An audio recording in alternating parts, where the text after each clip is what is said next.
पुराने जमाने में किसी गांव में एक बूढ़ा आदमी रहता था। उसकी शादी को 20 साल हो गए थे, पर वह औलाद की दौलत से महरूम था। भगवान की कृपा से बूढ़े की औरत का पांव भारी था। नई नई चीजें खाने को उसका जी चाहता था। बूढ़ा भी अपनी बिसात के मुताबिक उसे खाने की चीजें ला कर देता था। एक रोज बूढ़े की बीवी को खट्टे मीठे बेर खाने की बहुत ख्वाहिश हुई। गर्मी के मौसम में बेर कहाँ मिलते हैं, फिर भी बूढ़ा बेरों की तलाश में जंगलों में भटकता रहा। एक दिन जंगलों में इधर उधर बेर तलाश करते हुए वह एक तालाब के किनारे पहुंचा तो एक बेर की झाड़ी नजर आई। बूढ़े को बहुत खुशी हुई। वह अपने दोनों हाथों से बेर इकट्ठे करने लगा। अभी झोली भर बेर ही तोड़े थे कि एक आदमखोर मगरमच्छ ने अपना बड़ा सा मुंह पानी से ऊपर निकाला और जोर से सांस खींची। उसके सांस लेने से एक जोरदार आंधी चली और बूढ़ा कमजोरी की वजह से अपने को न संभाल पाया और तालाब में आ गिरा। बूढ़ा अपने को संभालते हुए किनारे तक पहुंचना ही चाहता था कि मगरमच्छ ने इसके पांव ही पकड़ लिए। बूढ़ा उससे कहने लगा, भाई खट्टे मीठे बेरों की तलाश में मेरे पांव घिस गए और फिर जब बेर मिले तो मेरे रास्ते में तू रोड़ा बनता है। तेरी यह मक्कारी मुझ पर कोई असर नहीं करेगी। बहुत दिनों से इंसान का गोश्त खाने को नहीं मिला। तेरी करारी हड्डियों को चबाने में मुझे बहुत मजा आएगा। आज मैं तुझे खाऊंगा। मगरमच्छ ने लार टपकाते हुए कहा। क्यों? मुझे तू क्यों खाएगा? इसलिए क्योंकि तूने मुझसे बगैर इजाजत लिए मेरे बेर लिए हैं। भाई मैं यह बेर बहुत मजबूरी में ले रहा हूँ। मेरी बीवी की हालत कुछ ऐसी है, मैं और मेरी बीवी अब और ज्यादा इंतजार नहीं कर सकते। बूढ़े की बात सुनकर मगरमच्छा समझ गया। अगर यह बात है तो मैं तुझे नहीं खाऊंगा। तू अपनी राह ले, लेकिन मेरी एक शर्त है। क्या शर्त है ते? बूढ़े ने पूछा। अगर लड़का होगा तो तेरा और लड़की हुई तो मेरी। मंजूर, कहकर वह बेरों की झोली संभालते हुए चल दिया।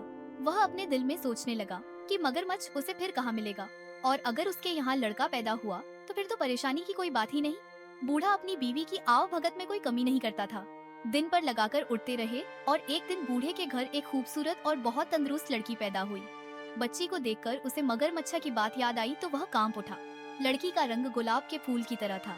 उसकी आंखें हीरों की तरह चमकदार थीं। वह परियों की तरह हसीन और मासूम थी। ऐसी मन्नतों और मुरादों की लड़की मगरमच्छ के पेट में जाए, यह सोचकर बूढ़ा दुख से कांपने लगा। उसने सोचा कि अब वह कभी तालाब के किनारे नहीं जाएगा। बारिश का मौसम आया और नदी में बाढ़ आ गई। मगरमच्छ पानी में बहकर तालाब से निकलकर खेत में आ गया। अब उसे आसानी से शिकार मिलने लगा। एक दिन बूढ़ा खेत से सब्जी तोड़कर ला रहा था तो रास्ते में मगरमच्छ ने उसे रोककर सवाल किया। क्यों बे बूढ़े, मुझसे छुपता क्यों है? तू मुझसे छुपकर कहाँ भागेगा? सीधी तरह बता, तेरे यहाँ लड़की हुई या लड़का? लड़की हुई है, बूढ़े ने सहमी हुई आवाज में कहा। तो फिर वह मेरी है। मेरी अमानत को अब तक तूने अपने पास क्यों रखा है? क्या तू अमानत में खयानत करना चाहता है? इतनी छोटी बच्ची को तुझे कैसे दे दूं? बूढ़े ने कहा। 14 साल पहले तूने मुझसे वादा किया था। क्या वह अब भी बच्ची है? तू बाप की नजर से देखता है। वह अगर बूढ़ी भी हो जाएगी तब भी वह बच्ची ही रहेगी। तू मुझे अब और बेवकूफ नहीं बना सकता। मैं तुझे चैन से रहने नहीं दूंगा। देख, अगर तूने लड़की को कल ही लाकर मुझे नहीं दिया तो मैं तुम तीनों को एक एक कर खत्म कर दूंगा। मगरमच्छ ने कहा। वह मेरी बेटी है। अपना खून तुझे मैं कैसे दे दूं? लोग क्या कहेंगे? बूढ़े ने सवाल किया। लोग क्या कहेंगे वह मैं नहीं जानता। तू क्या कहता है? वादा खिलाफी करना चाहता है? मगरमच्छ ने गुस्से से चिल्लाकर कहा। नहीं नहीं, यह बात नहीं है। मैं चाहता हूँ कि मेरी बेटी को इस बात का पता न चले। और बूढ़ा कहते कहते रुक गया। तू क्या चाहता है, बोल। मगरमच्छ ने कहा। मेरी लड़की को कमल का फूल बहुत पसंद है। तू अपनी पीठ पर एक कमल का फूल रखकर तालाब के अंदर पानी के नीचे बैठे रहना। जब लड़की खुशी से इसे लेने जाएगी तो इसे तू ले जाना। मगरमच्छ को यह तरकीब पसंद आई। दूसरे दिन जब बूढ़े ने अपनी बीवी को बताया तो लड़की की माँ परेशान हो गई। वह अपने आप को कोस रही थी कि क्यों उसने बेर खाने की ख्वाहिश की। आज उसकी बेटी मौत के मुंह में जा रही थी। भगवान उसे मौत क्यों नहीं देता? उसका दिल रो रहा था, लेकिन वह लड़की से कह रही थी, बेटी, कितने दिन हुए नानी के घर तू नहीं गई। वह तुझे याद कर रही है। तू आज अपने बाप के साथ नानी के घर जाएगी। 2 दिन रहकर वापस आ जाना। ननिहाल जाने की बात सुनकर बेटी को खुशी हुई। उसके लिए मामू का घर जन्नत से कुछ कम नहीं था। वहाँ की हर चीज उसे पसंद थी। वहाँ का चाँद खूबसूरत था। वहाँ के फूल खूबसूरत और फल रसीले थे। नानी के घर जाने की खबर सुनकर वह खुशी से नए कपड़े पहनकर तैयार हो गई थी। बूढ़ा उसे लेकर जंगल और नाले पार करता हुआ उस तालाब के किनारे पहुँचा और बेटी को तालाब के किनारे बैठाकर बोला, बेटी, तू यहाँ बैठी रह, मैं अभी आया। बूढ़ा चला गया, लेकिन वापस नहीं आया। उधर बेटी को एक बेहद खूबसूरत कमल का फूल नजर आया। वह सोचने लगी कि इतना खूबसूरत कमल तालाब के बिल्कुल किनारे खिला है, लेकिन उसे अभी तक किसी ने हाथ नहीं लगाया। हो सकता है किसी की नजर उस पर न पड़ी हो। बूढ़े की बेटी धीरे से पानी के अंदर गई। कमल के फूल की तरफ हाथ बढ़ाते ही कमल थोड़ा आगे खिसक गया। लड़की डर कर अपने बाप को पुकारने लगी, घुटने पानी हुआ है बाबा। कमल खिसकता जाता है, वह फिर आगे बढ़ने लगी। कमल फिर से खिसक गया। लड़की चीख कर अपने बाप को पुकारने लगी, छाती पानी हुआ है बाबा। कमल खिसकता जाता है। बाप वहाँ होता तो जवाब देता। उसे डर लग रहा था। वह सोच रही थी कि वापस चली जाए। उसी वक्त बड़ी बड़ी लाल आंखों वाला मगरमच्छ मुंह खोले पानी की सतह पर दिखाई दिया। बूढ़े की बेटी मगरमच्छ को सामने देखकर घबरा गई और चीखने लगी, लेकिन उसकी चीख जंगल में गूंज कर रह गई। पर उसका बाप वापस नहीं आया।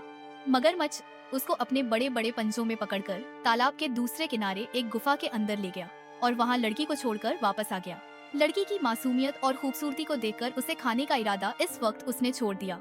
राहगीर जो तालाब में नहाने या पानी पीने आते थे, उन्हें वह पेट भरकर खाता और उस आदमी के पास खाने का जो सामान होता उसे लाकर इस लड़की को देता।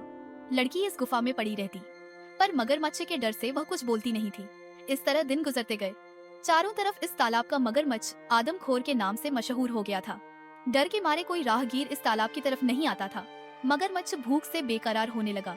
उसने तालाब की बड़ी बड़ी मछलियों को खाकर खत्म कर दिया। अब वह भूख के मारे मरने लगा। जंगल की गाय बकरी भेड़ भी वह भूख की शिद्दत में खा गया। अब उसके डर से वहाँ कोई जानवर भी पानी पीने नहीं आता था। जब उसे जोर की भूख सताने लगी तो वह बूढ़े की बेटी के करीब आकर उसे अपनी लाल और ललचाई आंखों से घूरने लगा। बूढ़े की बेटी समझ गई कि अब उसकी बारी थी, लेकिन मगरमच्छ ने उसे उस दिन नहीं खाया। सोचने लगा कि अब उसके दांतों में धार नहीं थी, उन्हें लुहार से तेज कराने के बाद उस लड़की को खाएगा। यह सोचकर वह लुहार के पास चला गया। इधर बूढ़े की बेटी अपनी जान बचाने की तरकीब सोचने लगी। गुफा में जितने सोने चांदी के जेवरात मगरमच्छ ने लाकर रखे थे, उसने सबको इकट्ठा किया और एक टोकरी में रखकर सूखे पत्ते और छोटी छोटी लकड़ियों से उसे ढंक लिया और अपने जिस्म पर कीचड़ लेपकर अपनी सूरत एक अंधी बुढ़िया जैसी बना ली और टोकरी कमर पर लाद कर लाठी टेकते टेकते जाने लगी। जैसे ही गुफा से बाहर निकली, उसी वक्त मगरमच्छ आ गया और दहाड़कर पूछने लगा, तू कौन है? बूढ़े की बेटी डर से कांपने लगी, लेकिन बाद में खुद को संभालते हुए कहने लगी, मैं अंधी बूढ़ी हूँ, हड्डियों की लड़ी हूँ। मेरे बदन में क्या है जो तू खाएगा? तू अपनी गुफा को जा, वहाँ तेरे लिए एक तंदुरुस्त लड़की मौजूद है, उसकी हड्डियां चबाने में तुझे मजा आएगा। मगरमच्छ उसे पहचान न सका। उसके मुंह में इंसानी गोश्त के मजे को सोचकर पानी आ गया और वह तेजी से गुफा के अंदर चला गया। बूढ़े की बेटी उससे छुटका मिलते ही घबरा कर दौड़ने लगी और घने जंगल में गुम हो गई। वह सोच रही थी कि जिस माँ बाप ने उसे धोखा देकर मगरमच्छ के हवाले कर दिया, वह उनके पास नहीं जाएगी। वह यही कुछ सोचते हुए घने जंगल में चली जा रही थी कि उसे शेर की गरज सुनाई दी। उसका दिल जोर जोर से धड़कने लगा। वह खौफ के मारे इधर उधर छुपने की जगह ढूंढने लगी। इतनी देर में एक हाथी के बराबर ऊंचा और बड़ा शेर उसके सामने आ गया।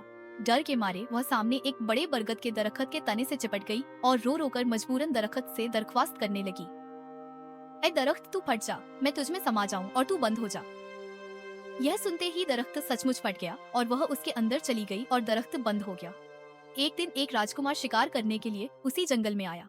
वह दातून के लिए एक शाख काटने लगा कि उसके कानों में ये आवाज आई, राजकुमार धीरे काट, कहीं मेरी आंख फूट न जाए, मेरी नाक काट न जाए, मेरा हाथ टूट न जाए। यह सुरीली आवाज सुनकर राजकुमार को हैरत हुई और वह दातून लिए बगैर राजमहल वापस चला आया। वह रात भर उसी जादुई दरख्त के बारे में सोचता रहा। राजमहल में राजकुमार की शादी की तैयारियां हो रही थीं।